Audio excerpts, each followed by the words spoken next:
Welcome to the Roots and Branches JJC Alumni Podcast. As the nation's first community college, JJC has played a key role in shaping America's higher education system. Our rich and beautiful history reaches more than a century into the past, forever connecting generations of alumni. I am Jen Davis, Annual Giving and Alumni Relations Manager, and I will be your host. In each episode, we'll sit down with different alumni to uncover their most cherished memories, hear their inspiring tales, and get their hard-earned wisdom for future wolves. So, if you're ready, let's dive into the roots of our rich history and branch out into the stories that define us on this episode of the Roots and Branches JJC Alumni Podcast. Welcome to the Season 1 finale of the Roots and Branches JJC Alumni Podcast. You know, it's really hard to believe this is already our 12th episode, but we've covered so much over the last year and have listened to some amazing alumni guests. We've been able to highlight departments like agriculture, technical, OPT, automotive, culinary, nursing, and fine arts. We've been able to feature local businesses and bring awareness to causes and initiatives like disability services and our Future Wolves program. And after today's episode, we will have hosted 3 past and present community college presidents. As the host, I've had the privilege of sharing the mic with some of the most amazing, talented, genuine people who I get to call colleagues and friends. What a dream come true for me personally and professionally. Now, today's special guest is actually the person responsible for the title of this podcast, and his vision for the Roots and Branches storytelling initiative has been truly inspiring. So without further ado, I would like to welcome JJC's 10th and current president, Dr. Clyne Namuo. Dr. Namuo, thank you so much for being here to celebrate our big finale. Yeah, thanks, Jen. It's a thrill to be with you. I've been watching and listening to the podcast, every single one religiously. So to be a guest is quite an honor, and I look forward to talking about all the cool things. Yeah, well, we knew that you were the perfect guest to host this finale, especially because Roots and Branches is so near and dear to you, and it was your initiative that have led us down this path. So I know that you're not an actual JJC alum, but I have to admit that sometimes when I hear you speak, because you are so passionate and invested in JJC and in our community already, I kind of forget that you weren't like born and raised in Joliet. But of course you weren't. You were raised in a much nicer climate than here. So for those that maybe don't know your story of your educational journey and how you got here to this position at JJC, maybe you could share a little bit of that. Sure, I'm happy to do so. Well, let's focus in on the word story. This initiative is really all about stories. As you referenced, Jen, I'm from Hawaii, born and raised in Honolulu, Hawaii, a place very similar in some ways to Joliet. It's a very close-knit community. I've been fortunate enough to live in different places in my career and have really embraced the culture of each place, whether it's Hawaii or San Diego or Phoenix. And here in Joliet, Joliet is a really special place. In fact, all the communities we serve are special places. But the word story means a great deal to me. Culturally, Hawaiians transmit our culture in one of 4 ways: song, chanting, dance, and storytelling. And as I made my way in the Joliet community, in the JJC community, it seemed like I was hearing stories of what JJC meant to people on a daily basis. And as these stories became more complex, they were stories of resilience. They were stories to inspire the next generation of learners. That idea behind Roots and Branches really started to form and build. With each story I heard, I thought to myself, wouldn't it be great to capture these stories, to bottle them up, to package them, and to send them out into the world to inspire the next generation of learners? There are so many prominent people who have walked our halls, learned in our classrooms, learned in our labs, and what you and the team have been able to do Jen, has greatly exceeded my expectations, and I'm so thankful. So I want to send a huge shout out to you, the Roots and Branches team, committee, who have really allowed us to amplify those stories to inspire the next generation of learners. That vision that I had 3 years ago, you all have turned into dozens of stories, and there will be dozens more. And as each episode comes out, I'm one of those who's just waiting for the next episode. And every trailer and every teaser that you put out, I'm all over it, Yeah, we have fun with those. Yeah. Yeah. But in the last 3 years, I think that this started out as an assignment for those of us on the committee. It was like, okay, you have this vision, you want to share these stories. And so we took it as an assignment and then we ran with it. But I think I can speak for everyone in the group who's been working on this is that even just the act of setting up the interviews for our wonderful video series. So for those, I've mentioned it a few times on the podcast, but just as a reminder, Roots and Branches is far beyond just the podcast. We also have a wonderful collection of video interviews of so many incredible alumni, community members, and students talking about their stories. So doing those interviews as well, we all walk away knowing those people on a deeper level. We're laughing with them, we're talking to them, we're getting to know things about them that we didn't even know when we set up the interview. And so that connection that we're making with all these different alumni and people has been huge. So it's become so much more than an assignment, especially for me. This is like now become just such a personal initiative that it makes my job so rewarding to get to talk to these people and share their stories. It's been fantastic. So I guess what I want to know from you is, like you said, the whole idea of all these stories we have to tell. What do you think that impact is on us? Why do you think it's so important for us to share these stories? Well, a couple of things. I think it's important for our students to be connected to those who have been through the experience. Yeah. Now, I fully recognize that JJC has changed over the years. We've modernized, we've evolved, and in many cases, the experience of our alumni might not exactly mirror or oftentimes resemble the experience of our current students. But some things don't change, right? Our generation, this generation of students, will have stories from the bridge. Oh, yeah. Just like students did many Yeah. years ago.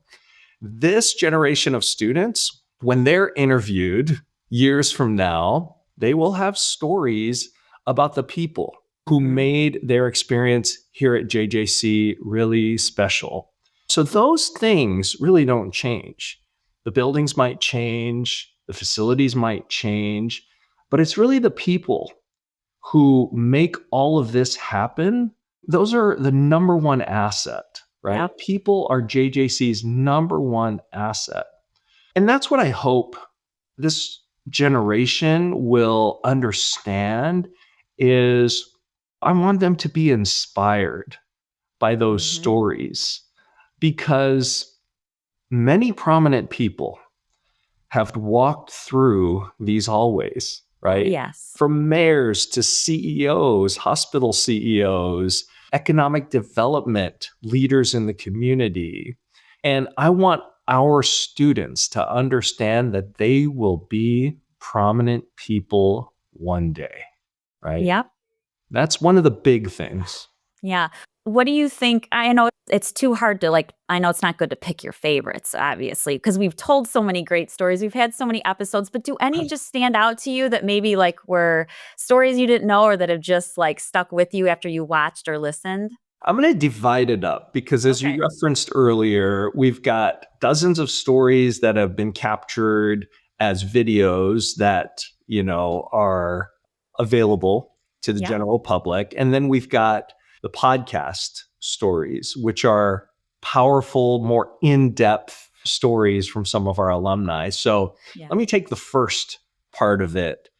One of my favorite stories is from State Representative Natalie Manley. Yes, she was a good one. Her story, I've watched actually many times. I played it for the college community. And that right there is a story of resilience.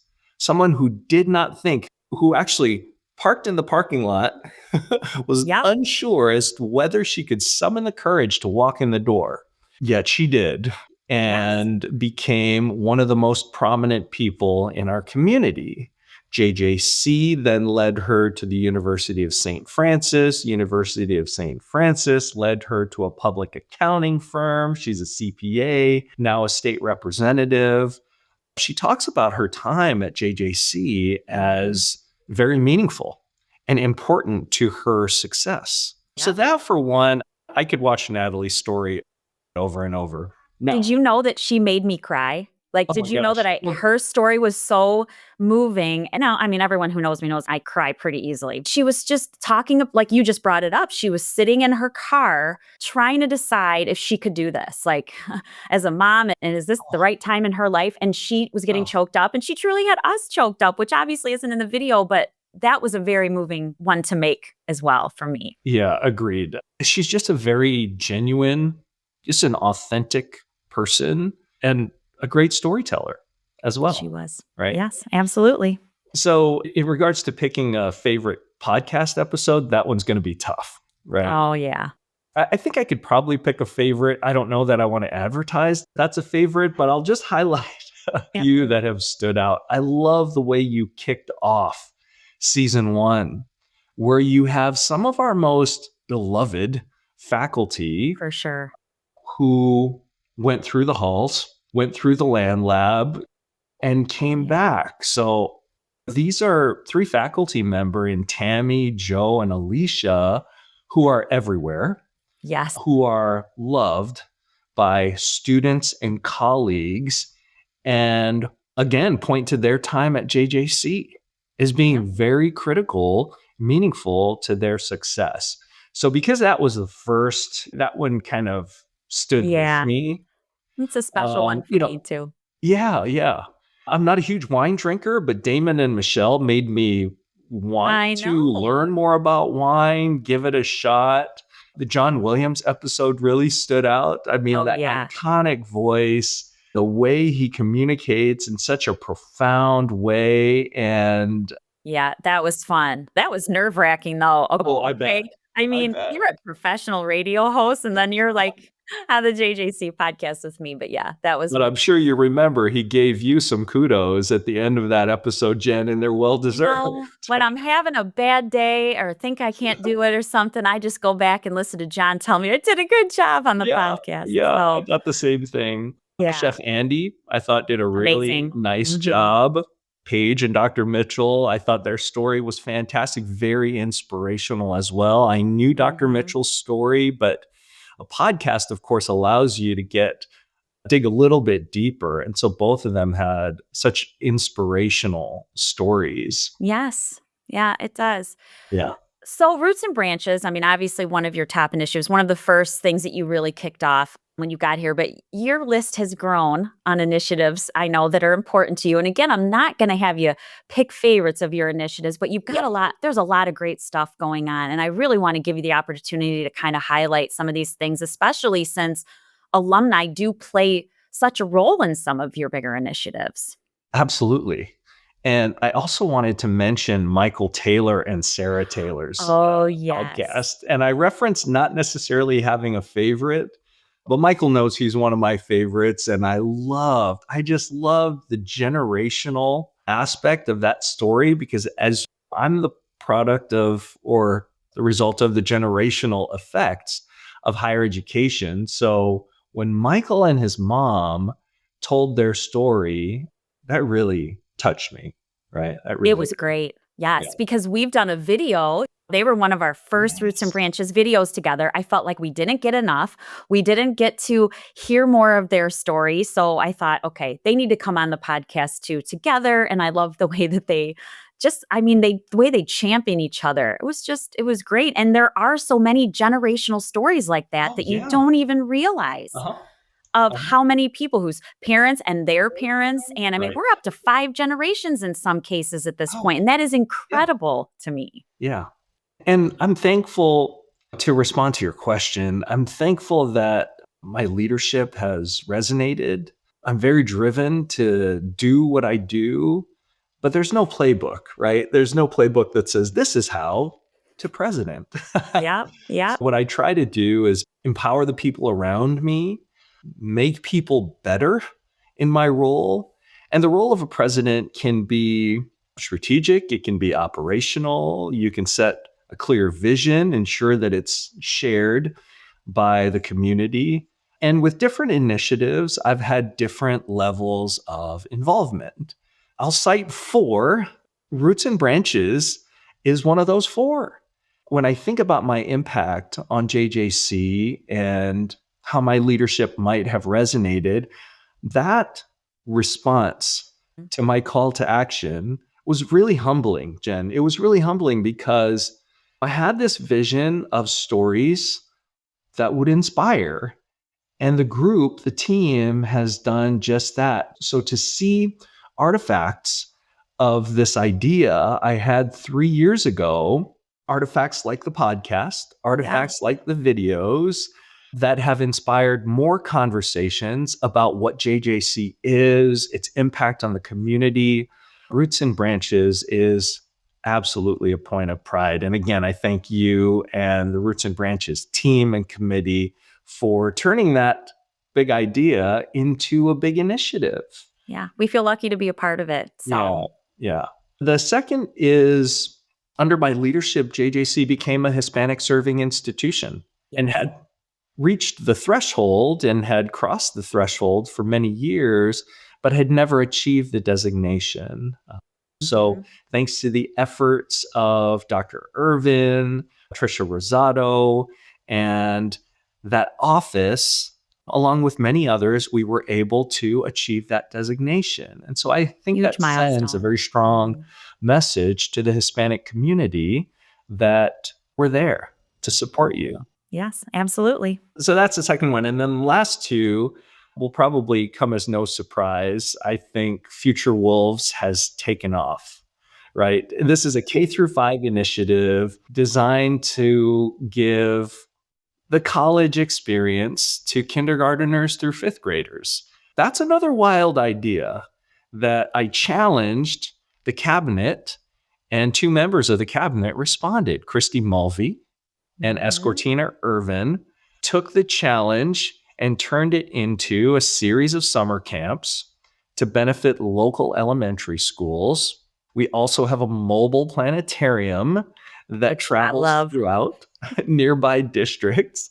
So when you think about the potential impact there, I also think about some of the stories I've heard of current students, even previous students, visiting our planetarium. Now we all have a mobile planetarium. We have a mobile planetarium that's making its way. Just last year, 8,000 elementary school students went through the planetarium. We inflate it in their cafeteria or the gymnasium. And my hope is 10 years from now, 15 years from now, those students will think back to their time at a Future Wolves camp or their time seeing a constellation show in one of these mobile planetariums and look back on that fondly. And then, of course, the last one for me is the 12 by 12 by 12 dual credit initiative that has increased dual credit participation across the 26 feeder schools in our district, has resulted in thousands at this point, new students earning college credit from JJC. And as we know, dual credit is a leading measure to both college access and success. So this challenge 2.5 years ago, for the 40,000 high school students in our district to earn 12 college credits by the end of 12th grade and pay just $12 a credit is something I'm very thankful for. Now, all those cool things aside, Jen, the president's role is to create a shared vision for the institution. Each one of those has been implemented to success because of the amazing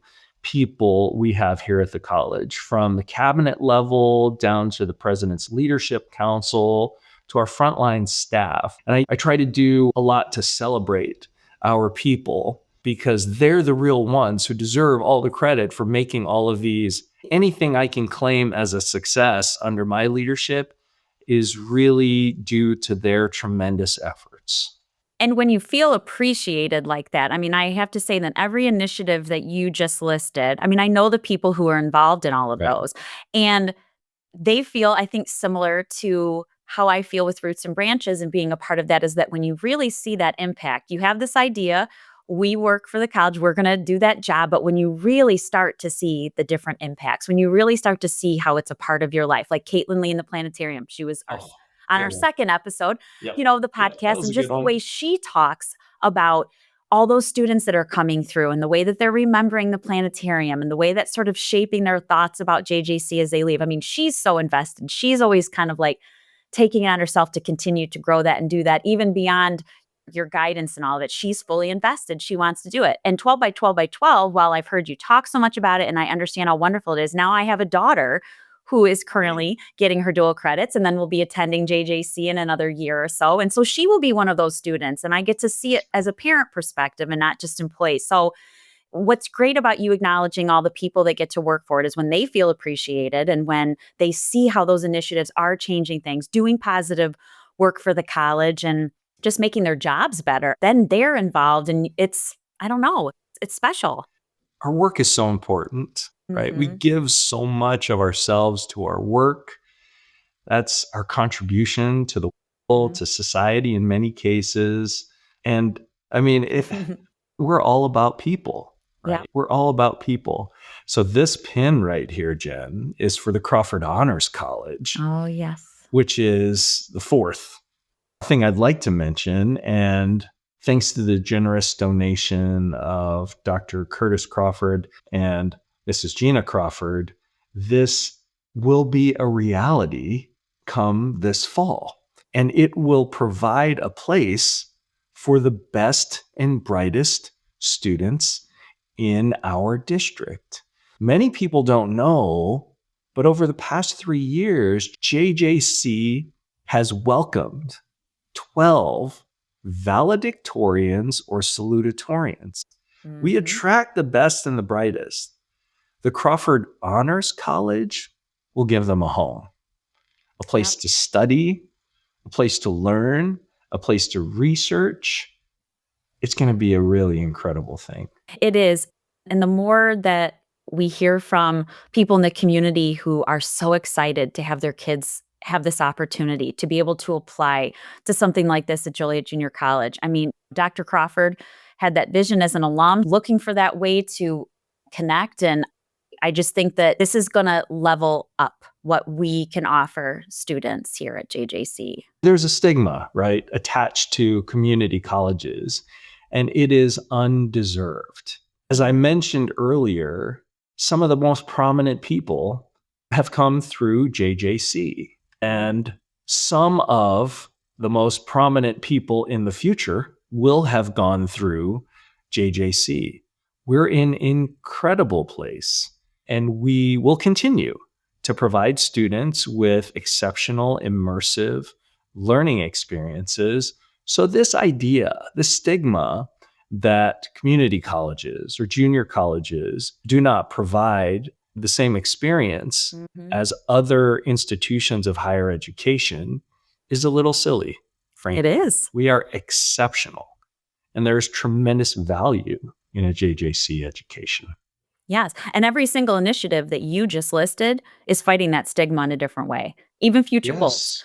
even 12 by 12 by 12. This podcast is Right. fighting that stigma. When you hear these like stories and in the interviews that we've done with people, like you said, the number of just amazing stories that have come out of here, that's all fighting that stigma. And I think that's why this work does feel so important, is because it's more than just highlighting how great JJC is, but it's fighting against any stigma that's surrounding that. We are a first choice Yep. institution. You hear that all the time. And why do you think that is? Why do you think we are still first choice for so many families?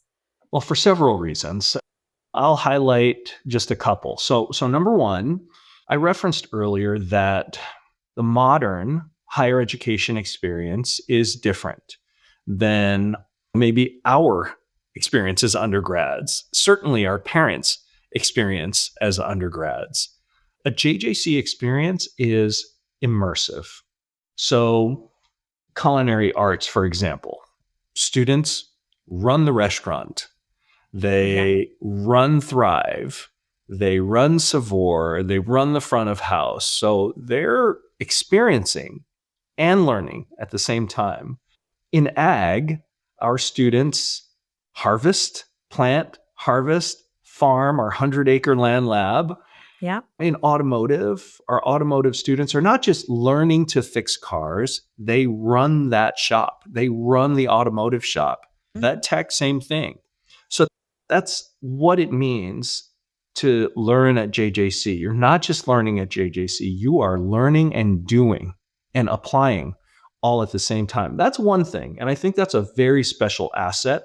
The second thing is, while some of our counterparts in higher education have been scrutinized for the value that they provide, JJC's value proposition remains very strong.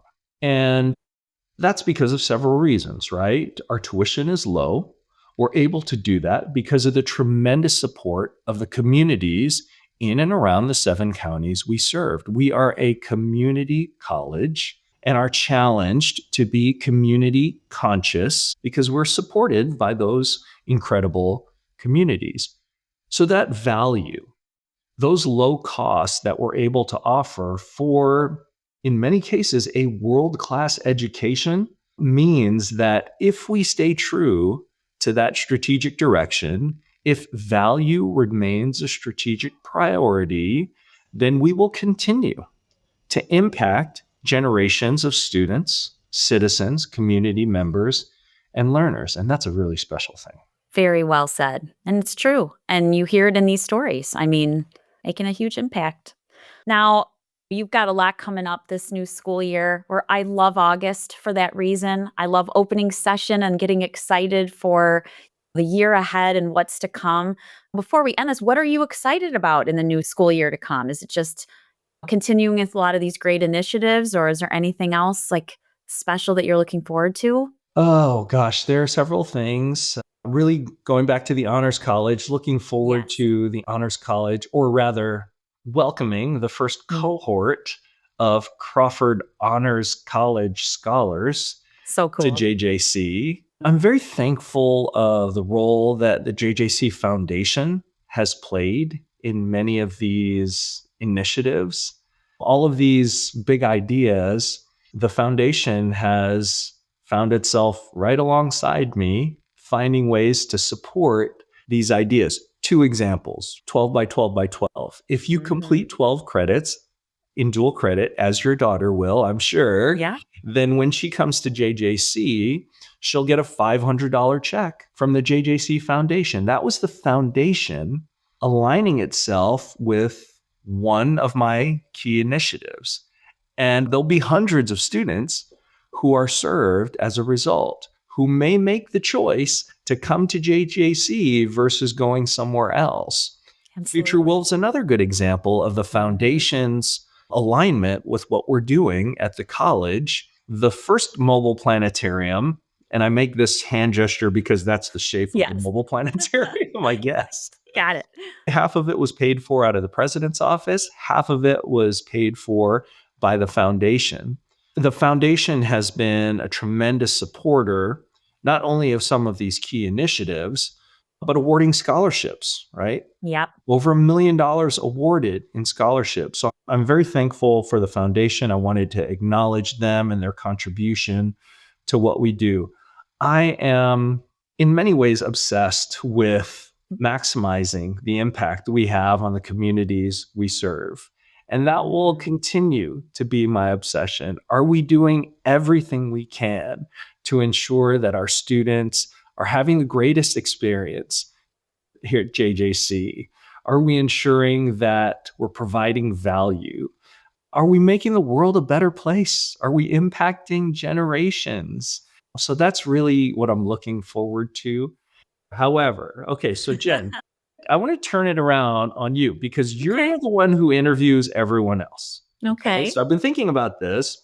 I think the The Roots and Branches JJC Alumni podcast community wants to know more about Jen Davis. Okay. Oh So boy. I want the community to know, who are you? What drives you? Why do you do what you do, Jen Davis? Well, that's a big question to answer. I think that when I started this podcast, you have to speak in front of people all the time. So you've probably gotten over this hump, but it is very vulnerable to put yourself out there like that and to be on camera, to be on audio and kind of be the voice of JJC. I'm trying to be the voice of this podcast, and it's Yeah. very vulnerable. But anyone who's ever known me in my whole entire life knows that I'm never afraid to talk. I always won the most talkative in the class awards. I've never been very shy. I've always been very extroverted and outgoing. And so I think that what's important to know is I've always wanted to be a part of education. Yeah. Okay, from college, I knew I wanted to teach. I loved English. Well, I think that the whole podcast community knows already from episode 2 that I wanted to be an astronomer, but I can't do the math. So I settled for English, and that's where I am. But teaching and being with students, I just have yet to find something in life that was like more rewarding and more challenging. And you need that challenge to keep you on your toes. How do you reach them? How do you get them invested in learning? It was such a great job, and I never meant to necessarily leave the classroom, and I may find myself back there again, but this position, this job, I get to do all the things that I think are so wonderful about higher ed. I get to work with students. I get to work with our alumni, talk to them and host events with them and have them come back and speak on panels with really important topics and run the Wiley Leadership Academy, which is something I'm so proud of this year. And I get to work with them in that way. And then I also get to be my outgoing self and host events and fundraisers that are bringing in necessary funds. I mean, you've mentioned how much, the foundation does, but I have to shout out my team because Yeah. our office really has the most incredible team together right now that are doing huge things. I might be wrong in my number, but I want to say since January, we have added 19 new scholarships. Oh, Our director, Amanda Quinn, we've been joking with her that every time she picks up her phone, she's able to get a new scholarship situated, like 18 new ones. And it's because of the dedication. I mean, nothing that runs here is without like our amazing assistants. So all the things that we get to do, I get to work with incredible people. I love your energy as a president. So this is where I'm going to give you your shout out, is because you are also extroverted. You love being out with our students. And that is something that you just don't always see. I have walked across the bridge here and seen you just on a random day playing chess with a student. You're like, oh, hey, Jen, just over here playing chess. You host open gyms with our students that they look forward to. And I think that is just such a crucial piece in any job, first of all, but especially in higher ed education, is that you have a very prestigious role and you've got a lot of stuff on your agenda. Yeah. But the fact that you're making time for the students and that you're investing in those relationships, it's huge. Well, you and I guess, have something in common. We both love what we do. Yeah. And have endless energy for it. Jen, we're so thankful for you. I'm so thankful for you and what you've done with all of this, for your role as the host of the Roots and Branches JJC Alumni podcast. This has been such an absolute pleasure. Congratulations on all of your success. And I look forward to many more episodes and seasons to come. Thank you so much for your support, Dr. Namuo, for your great ideas and helping us get started. And we're just so happy you could join us on this celebratory episode. So to all of our listeners, thank you so much for being a part of our journey for season 1. And we cannot wait to kick off season 2 in September. Thank you for joining us for this episode of Roots and Branches JJC Alumni Podcast. For more episodes, information, foundation events, and ways to give or get involved, visit jjc.edu/alumni.